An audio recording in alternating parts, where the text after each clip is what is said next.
भगवान गौतम बुद्ध कहते हैं, आप तब तक उस मार्ग पर नहीं चल सकते जब तक आप खुद वह मार्ग नहीं बन जाते। लोग सवाल पूछते हैं, मेरा मन नहीं लग रहा है, मैं क्या करूं? मैं मन को शांत करना चाहता हूं, एकांत करना चाहता हूं, मन को साधना चाहता हूं, पर मन कहीं लगता ही नहीं, हमेशा भटकता रहता है। एक कहानी के जरिए हम थोड़ा इसे समझाने की कोशिश करते हैं। एक बार की बात है, एक गुरुवर अपने शिष्यों के साथ ध्यान साधना सिखा रहे थे। तभी एक शिष्य बोला, हे गुरुवर, मैं कुछ समझ नहीं पा रहा हूं, मैं क्या करूं? क्या मैं आपसे कुछ पूछ सकता हूं? गुरु ने कहा, हाँ, पूछ सकते हो। शिष्य ने कहा, गुरुदेव, मैं पानी पीता हूं तो मेरी प्यास बुझ जाती है, या कोई भी पानी पीता है तो उसकी प्यास बुझ जाती है, तो ये ध्यान के संबंध में क्यों नहीं होता? जब हम आपके कहे अनुसार एक जैसा ध्यान करते हैं तो हम में से कोई पहले, कोई बाद में, तो कोई कभी न कभी ध्यान की स्थिति को प्राप्त नहीं कर पाता। ऐसा क्यों होता है? जैसे पानी पीने से सबकी प्यास बुझ जाती है, वैसे ही ध्यान से सबके ज्ञान चक्षु खुल जाने चाहिए, पर ऐसा नहीं होता। गुरु ने कहा, कल किसी ने हमें भोजन पर आमंत्रित किया है, कल तुम मेरे साथ चलना, मैं तुम्हारे प्रश्नों के उत्तर वहीं दूंगा। अगले दिन दोनों गुरु शिष्य भोजन के लिए एक धनी व्यक्ति के घर पहुंचे। धनी व्यक्ति की पत्नी ने उन्हें भोजन पर बुलाया था। दोनों भोजन करने बैठ गए। उन्हीं के साथ उस स्त्री का पति भी भोजन करने बैठा हुआ था। उसने अपने सभी नौकरों पर चिल्लाकर कहा कि ये क्या बेकार सा भोजन बना रखा है, इसमें कोई स्वाद नहीं है। वह भोजन की थाली फेंककर नौकरों से कहता है कि जाओ, दोबारा ढंग का भोजन बनाकर लाओ। धनी व्यक्ति की पत्नी ने उन दोनों गुरु शिष्य से क्षमा मांगकर उन्हें भोजन परोसने लगी। दोनों ने भोजन किया। गुरु ने अपनी थाली में 2 रोटी छोड़ दी थी। गुरु ने उस स्त्री से कहा कि बेटी, क्या तुम मुझे ये 2 रोटी बांधकर दे सकती हो? स्त्री ने उन 2 रोटी को बांधकर दे दिया। उसके बाद दोनों वहां से निकल गए। रास्ते में गुरु ने शिष्य से पूछा कि तुम्हें भोजन कैसा लगा? शिष्य ने कहा, भोजन स्वादिष्ट था, मुझे पसंद आया, मुझे भोजन करके बहुत अच्छा लगा। गुरु ने कहा, इससे अधिक तुम्हें और कुछ नहीं लगा? शिष्य ने कहा, इससे अच्छा और क्या लग सकता है गुरुदेव? मेरी भूख मिट गई और मेरा पेट भर गया। गुरु ने कहा कि भोजन तो अच्छा था, फिर उस स्त्री के पति को भोजन पसंद क्यों नहीं आया? भोजन तो अच्छा बना था, भोजन एक ही था, लेकिन उसे पसंद क्यों नहीं आया? शिष्य ने कहा, आप ठीक कहते हैं गुरुदेव, मैं तो कुछ समझ ही नहीं पा रहा हूँ, आप ही कुछ बताएं। गुरु ने कहा, अभी तुम मेरे साथ साथ चलते रहो। गुरु शिष्य चलते चलते बहुत दूर निकल गए। शिष्य ने गुरु से कहा, गुरुदेव, हम हमारे आश्रम के मार्ग पर तो नहीं चल रहे हैं, फिर हम कहाँ जा रहे हैं? गुरु ने कहा, बस चलते रहो। बहुत दूर चलने के बाद एक फटे हाल व्यक्ति गुरु के सामने आ गया। उनके चरणों में गिर गया और बोला, हे परमात्मा, मेरी मदद करो। मैं 3 दिन से भूखा हूँ, मैंने कुछ नहीं खाया है। आप कृपा करके मुझे कुछ खाने को दे दो। गुरु ने उस व्यक्ति को एक पेड़ के नीचे बैठाया और उन 2 रोटियों को निकालकर दे दिया जो उस महिला ने उन्हें दी थी। रोटियों को देखकर ही उस गरीब व्यक्ति की आंखों में चमक आ गई। उसने तुरंत उन दोनों रोटियों को खा लिया। खाते समय उस व्यक्ति की आंखों से आंसू निकल रहे थे। वह रो रहा था और खाता जा रहा था और हाथ से इशारा कर रहा था जैसे वह किसी अदृश्य शक्ति को कह रहा हो कि तेरा धन्यवाद उस रोटी के लिए। खाने के बाद उसने गुरु को प्रणाम किया और धन्यवाद कहा। गुरु ने उस व्यक्ति से पूछा कि भोजन का स्वाद कैसा था।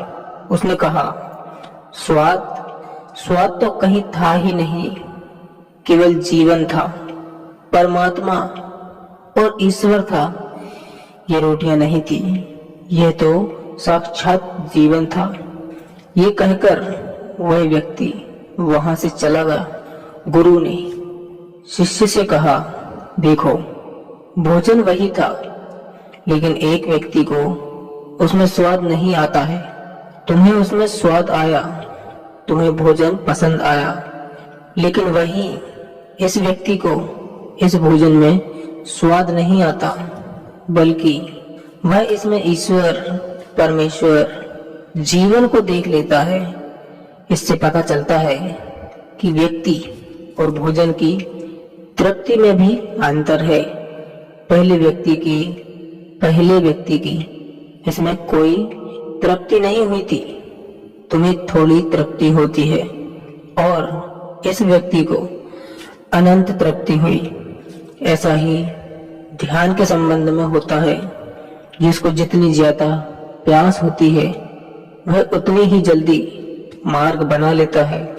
उस शिष्य की जिज्ञासा का समाधान हो गया था, उसके प्रश्नों का उत्तर मिल गया था, लेकिन हमें हमारे प्रश्न का उत्तर नहीं मिला।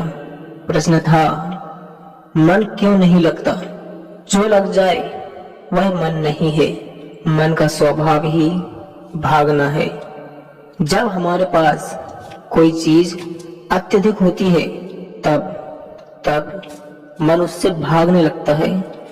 जैसे उस धनी व्यक्ति का मन जो उस भोजन से भाग रहा था, जो उसके लिए आम बात, लेकिन जब कोई चीज हमारे पास सीमित मात्रा में होती है और हमें मिल जाती है, तब हमारा मन उससे जुड़ा भी रहता है और हम उस चीज की थोड़ी बहुत अहमियत भी रखते हैं। जैसे उस शिष्य का मन जो उस भोजन से थोड़ा बहुत जुड़ा हुआ था, तो उसने उस भोजन के स्वाद को जाना। लेकिन जब हमें कोई चीज चाहिए होती है और वह हमारे पास नहीं होती है, तो हमारा मन उस चीज के लिए बहुत ललायत होता है। वह हर हाल में उसे पा लेना चाहता है। लेकिन जब बात प्राणों पर आ जाए तब मन गायब हो जाता है। तब आप स्वाद नहीं देखते, भोजन का प्रकार नहीं देखते, तब आपको सिर्फ भोजन चाहिए होता है। तब आप एकाग्र हो जाते हो। भोजन के लिए जो मिले उसी में आपको आनंद आ जाता है। स्वाद हो ना हो, आपके प्राण अंतर तक उसे स्वीकार कर लेते हो। और यह तब होता है जब मन नहीं होता है।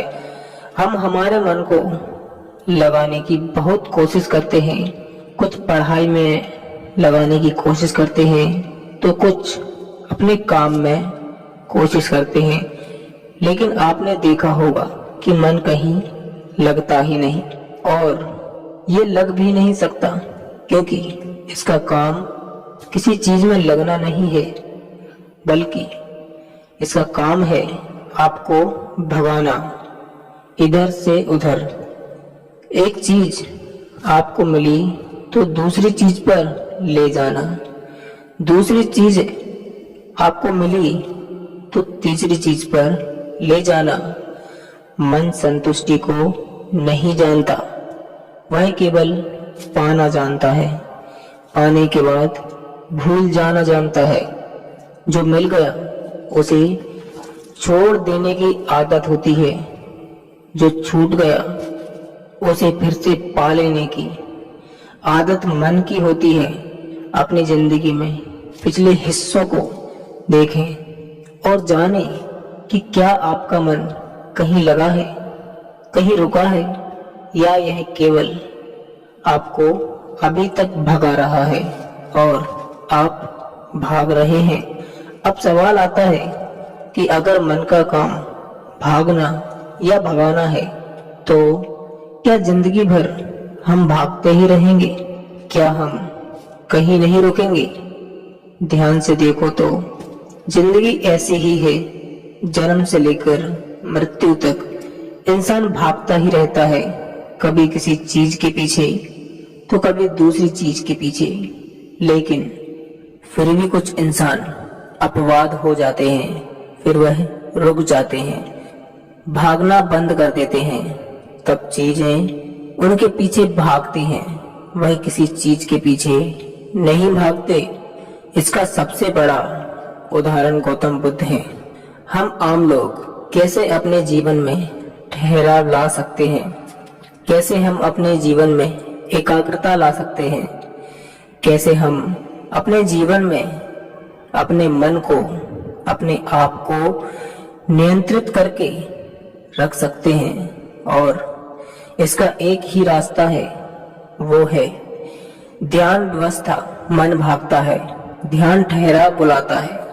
मन लालच देता है, ध्यान लालच को देखने की दृष्टि देता है। मन कहता है दूसरी चीज को पकड़ ले, ध्यान कहता है जो मिला है उसे जान ले।